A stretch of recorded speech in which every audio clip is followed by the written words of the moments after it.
Mom's been in an accident and taken to the hospital. Please, take me there.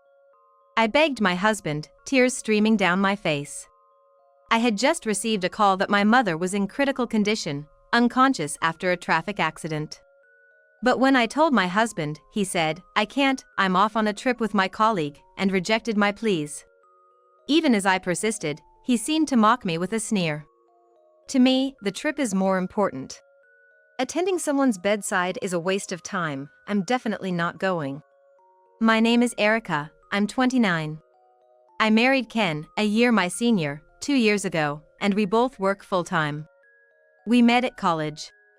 There were many classmates, so it was hard to talk to everyone, but we got closer after sitting next to each other at a party one day. We also discovered we both were only children raised by single mothers after losing our fathers early, which brought us closer quickly. We started going out often, and it naturally led to a relationship.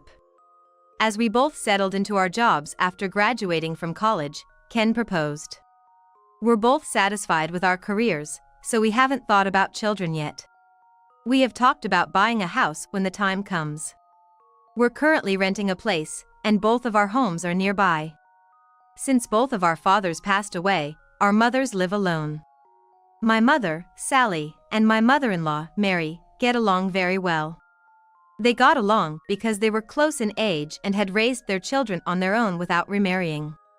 They became friends, often having coffee and traveling together. I was surprised because I never expected them to get so close, but it's great seeing them happy as they seem to have a lot of fun together. Mary treats me well too. However, Ken seems to dislike that Mary prioritizes my mother over him. He has a strong attachment to his mother. Before marriage, I knew he cherished his mother from his behavior. I was also brought up in a single-parent household, so I can understand his feelings. After getting married and starting living together, I saw his true nature.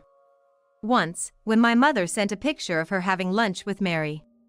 The message said, "I'm having lunch with Mary now," and a picture of the two of them smiling was attached, and I remember naturally smiling as well.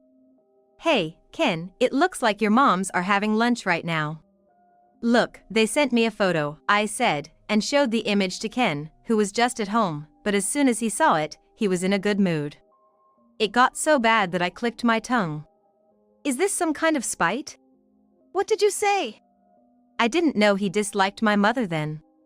It was true that Ken often didn't talk much in front of his mother, but I thought that was because he was nervous because he had only been married for a short time. I never imagined that he would shun my mother just because she was on good terms with his own mother. Because of that person, my mother has been turning down my invitations to dinner lately. I've been telling her that she has plans with Sally. Don't you know that your mother should be a little more reserved? I had no idea that Ken was thinking such a thing, and I was shocked to hear him say something bad about my mother. My mother-in-law apparently realized early on that Ken hated my mother. Mary realized Ken's feelings early and scolded him during dinner when he was being sarcastic to my mother. "Ken, what's this attitude towards Sally? Stop it." "What's this? Mom always supports this person. You've always said that I'm your precious son. It's funny how you prioritize someone you've recently become friends with over your own son." Ken retorted, saying, "I'm sure not, but to be honest, I couldn't help but think that his obsession with his mother-in-law was abnormal." Later, Mary apologized to me and my mother when Ken wasn't around. "I might have spoiled him too much. I'm sorry." "Mary, there's no need to be worried. I don't either. Ken really loves you." My mother, calm by nature, so she doesn't usually get angry at people. This time as well, she pretended to understand Ken without blaming him, but I quickly realized that she was actually hurt in her heart.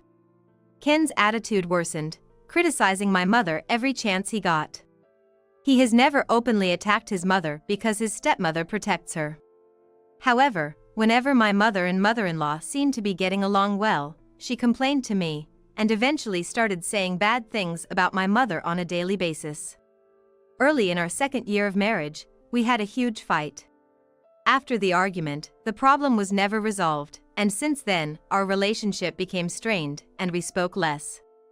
Lately, Ken's been coming home late and going out alone on weekends. When I asked, he said it's just work and needs to work more time, but something felt off. Even when he said that, I wasn't very convinced and couldn't shake the feeling of discomfort.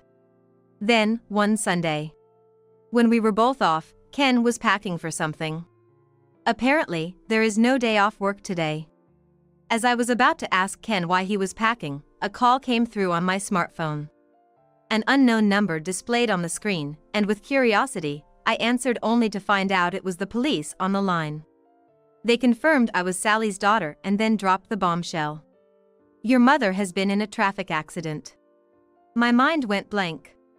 "My mom!" They told me she had been taken to the hospital in critical condition, unconscious. After getting the hospital's name, my shaking hands managed to end the call. Tears flooded as I struggled to think, but knew I needed to get to the hospital. Without a driver's license, I pleaded with Ken to take me. "Ken, it's awful. Mom's been in an accident. She's at the hospital. Please, we need to go now." But Ken just turned a disgusted face towards me. "Huh? I've got a trip with my colleague now. I'll miss the gathering time." "Deal with it yourself," he firmly refused. "A trip? I had no idea it was today." I realized why he was packing, but he hadn't informed me at all. He then floored me by saying the trip was for 2 weeks. "You can't be serious. Mom might."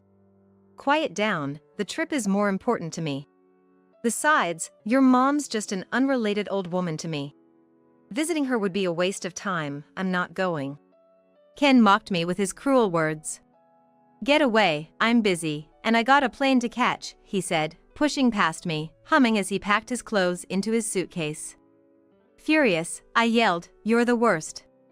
Just do whatever you want," and stormed out to take a taxi to the hospital. Ken left for his trip as planned. He had no idea of the crisis unfolding around me during the trip. I tried calling him repeatedly to no avail, and the 2 weeks passed without any contact. 2 weeks later, Ken came home in high spirits. I greeted him with a cold stare. "I have to go give my mom a souvenir now. I wonder if she's doing well." He cheerfully talked about visiting his mom with souvenirs, but I silently agreed to go with him to his mother's house. On the way, he joyfully talked about the gifts he bought. Not a word about my mom's accident. When they arrived at my in-laws' house, Ken stopped them as they were about to open the front door. "Huh? Why is it locked?" Arriving at a locked front door puzzled him. His mom didn't usually lock it when home. "Is Mom out?" he mumbled. Pushing past him, I used the spare key I had to open the door. "Why do you have the house keys?" Ken looked suspicious, but I didn't respond. Ken, entering before me, tilted his head as he couldn't find his mom. Stopping him from heading to the living room, I directed him. "Not that way. Come this way," I said, leading Ken to another room. The door was open, and inside was a fresh portrait of his mother, Mary. "What? What's going on? What is this?" Holding back anger, I sighed and explained. "Mary passed away while you were on your trip." "The funeral is already over," I said, and Ken glared at me furiously. "Don't joke, this can't be. Why should she die? It was your mother who was supposed to be." I was appalled by his disgraceful outburst, but told him calmly what happened after my mother's accident. "My mom woke up after the accident. She's recovering from a fracture. My mother is still in the hospital, but thankfully, she was alive thanks to the medical team's efforts." Ken, still not understanding, asked, "Then why is my mom?" I struggled to say, "The day your mom fell from the pedestrian bridge, she was on her way to our house." I suggested he had told her about the trip.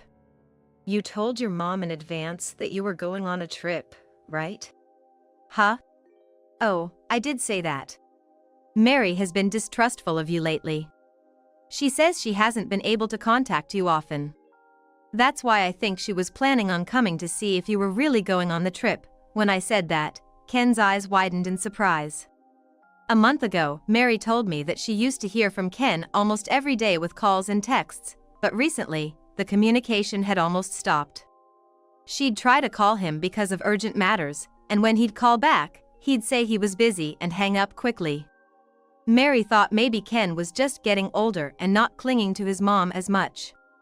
But she couldn't shake the feeling that Ken was hiding something. That's why, driven by suspicion, she went to check if Ken really was on a company trip at the exact time I received the call about my mom's accident. It turns out that Mary had passed away carrying the souvenirs she bought with my mom on a day trip last month, probably intending to drop by under the pretext of giving us those gifts. I was so distraught that day, I couldn't think of anything but getting to the hospital as quickly as possible, and I didn't have the presence of mind to tell Mary about my mom's accident. Mary had taken the bus to the stop nearest to our apartment and must have been walking the rest from there. There's a pedestrian overpass on the way, and it seems she fell while crossing it. Witnesses say she lost her footing just before reaching the top and tumbled down. An ambulance was called immediately, but she had hit her head hard. And so, Mary was gone. After explaining all this to Ken, I glared at him fiercely. After learning about Mary, I called you so many times. For 2 weeks, no matter how I tried to reach him, Ken never answered his phone or returned my emails. Since there was no other relative who could arrange the funeral, I did all. I had to take on that role and managed to get through Mary's funeral while my mom was still in a critical state. These past 2 weeks, you've been ignoring my calls and gallivanting around, right? This whole thing has shown me exactly what kind of person you are. I'm divorcing you. When I declared that, Ken just collapsed to the floor and started bawling. You. How can you talk about divorce right after your mom passed? And I didn't contact you because I was always with my coworkers. I didn't have the time. He blubbered, making excuses. I was getting even angrier. Stop lying. I shouted, pulling out a piece of paper from my bag and thrusting it in front of Ken. It was a schedule for the trip I found in Ken's room. It says here the trip was from the 12th to the 19th for 1 week. But you were gone from the 5th to the 19th. Right before you left, you said the trip was 2 weeks. So where were you and what were you doing for that first week? Well, I know what you've been up to. You've been cheating, haven't you? And you spent that week with her, didn't you? I said, confident in my accusation. Ken stopped crying and started to panic. What are you talking about, cheating? I took the rest of the week off to travel with a friend for a break. I've been so busy at work lately. Sick of his lies, I pulled out a smartphone from my pocket. The moment Ken saw that, his face turned pale. This phone was Ken's, found in his wardrobe while he was away. There's probably another smartphone in Ken's bag. He probably had another phone in his bag to communicate with his mistress. Ken had said he couldn't contact me while he was away, but he had left his regular phone at home, so of course, he wouldn't notice any calls. You're full of lies. You left this phone at home to spend time with your lover, didn't you? When I placed the smartphone in front of Ken, he started shaking and banged his fist on the floor. Yeah, that's right. I've been fed up with you for a long time. I have someone else I love now, he yelled defiantly, and then, wait, how did you know where to find the phone? You didn't snoop through my room while I was gone, did you? I was appalled. I glanced at Mary's portrait, apologizing to her in my mind for this display before responding. Mary told me, I said, and Ken choked on his words.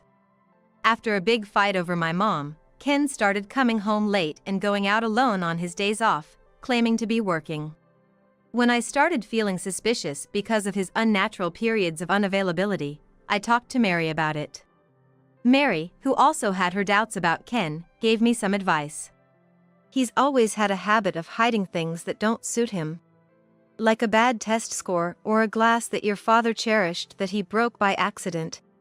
He used to keep these things carefully in the back of his wardrobe. If there were a bunch of towels in the back of the drawer, I would probably hide them there. After my mother-in-law passed away, I remembered those words and searched in Ken's room, and as expected, I found a smartphone. No way, Mom did that to you. Ken seemed genuinely shocked to find out his beloved mother, Mary, had doubted him. Despite his dismay, I felt nothing for him and sternly told him, because of what happened, I am asking you the divorce, and I'm willing to talk to a lawyer and take this to court if necessary. Ken groaned, but, realizing he had no escape, he reluctantly agreed. After we properly divided our assets, the divorce went through without a hitch. But the following month, just as I was settling into my new life, Ken called. Reluctantly, I answered, and he blurted out, "Erica. Please, I need your help." What now, Ken? What happened? He was in trouble because his company found out about Mary's funeral. Mary had been listed as a dependent for Ken's benefits, so he was supposed to return her insurance card to the company after her passing. The company only learned of her death through this process, and it became apparent that her funeral happened while Ken was supposed to be on a company trip. His colleagues viewed him coldly, considering him an ungrateful son for not attending his own mother's funeral. Ken tried to shift the blame by saying I didn't inform him about the funeral. However, it probably wasn't a good idea to rush and tell so many people. He told different stories to different people at his workplace. It led to inconsistencies that revealed his lies. Already seen as irresponsible, his repeated lies made people doubt his character even more, leading to his isolation and eventual resignation from his job. Now without an income, Ken was living off Mary's inheritance at her house. The neighbors found out I didn't attend the funeral, and it's awkward just walking outside. I thought about selling the house, but it's old and won't sell. Ken is recognized by the neighbors as a bastard son, and seems to be uncomfortable even walking outside. So he made arrangements to sell my in-laws' house and move in as soon as possible, but since it's an old house, there doesn't seem to be any sign of it selling. Erica, let's start over. Remarry me, and let's live together again. I was disgusted when I heard those words.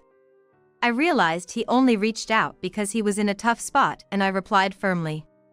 Don't be ridiculous. I want nothing to do with you, especially not a remarriage.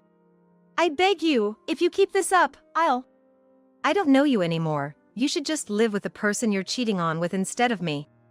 When Ken refused with all his might, he began to mumble something. No, actually, I've already broken up with my partner. He continued to beg, revealing that his affair partner had left him after finding out about Mary's funeral and that he had been married all along. Ken apparently hid the fact that he was married, and was dumped by the woman he was furious with, so he is now alone. I told him coldly, you got what you deserved. I have no intention of being with someone like you. As I was about to hang up, Ken frantically said, wait. If you won't agree to remarry, I'll come to your house and talk directly. You're at your parents' place, right? I cut him off with a lie, no, I'm not there, to which he quickly asked. Then where are you? I'm not telling you. And by the way, I've changed jobs, so even if you wait outside my old workplace, it won't do you any good. I've told everyone to call the police if they see you around. I decided to sell my parents' house in order to distance myself from Ken as much as possible due to this incident. However, since my parents' house is quite old, it is unlikely that they will find a buyer. So, with my mother's consent, I turned it into a vacant lot and sold it. Speaking of my mother, she was finally discharged from the hospital recently, but she lost her mother-in-law, who was a dear friend, and she is feeling quite haggard. So I moved to another place where I could live quietly with my mother. As a result, I quit the company I was working for and changed jobs. Then at least tell me where you are. I was also visiting your mother, who has been taking care of me until now. Ken was desperately trying to find out where I was, but his words made me angry and my voice was surprisingly cold. Taking care of you? You've been complaining about my mother a lot, but don't say such convenient words now. Besides, my mother also says she doesn't want to see you again. Hey, wait a minute, Erica! Ken was still yelling something, but I ended the call without mercy. After hanging up, I blocked his number and later changed it. I later learned that Ken couldn't manage his savings, and he was currently in a difficult situation. Ken is struggling with debt and unable to find steady work, resorting to day jobs and part-time work. As for my mother and me, we started anew elsewhere and were free from the stress related to Ken. She had been unable to visit Mary's grave due to her hospital stay and our move. It seems like she still hasn't come to terms with the fact that Mary has passed away, and she often cries looking at photos and videos of her dear friend. I want to go see Mary soon, she says sadly, so I promised we would visit the grave soon, carefully planning to avoid running into Ken. I'm focused on supporting my mother and making the most of our lives in this new place.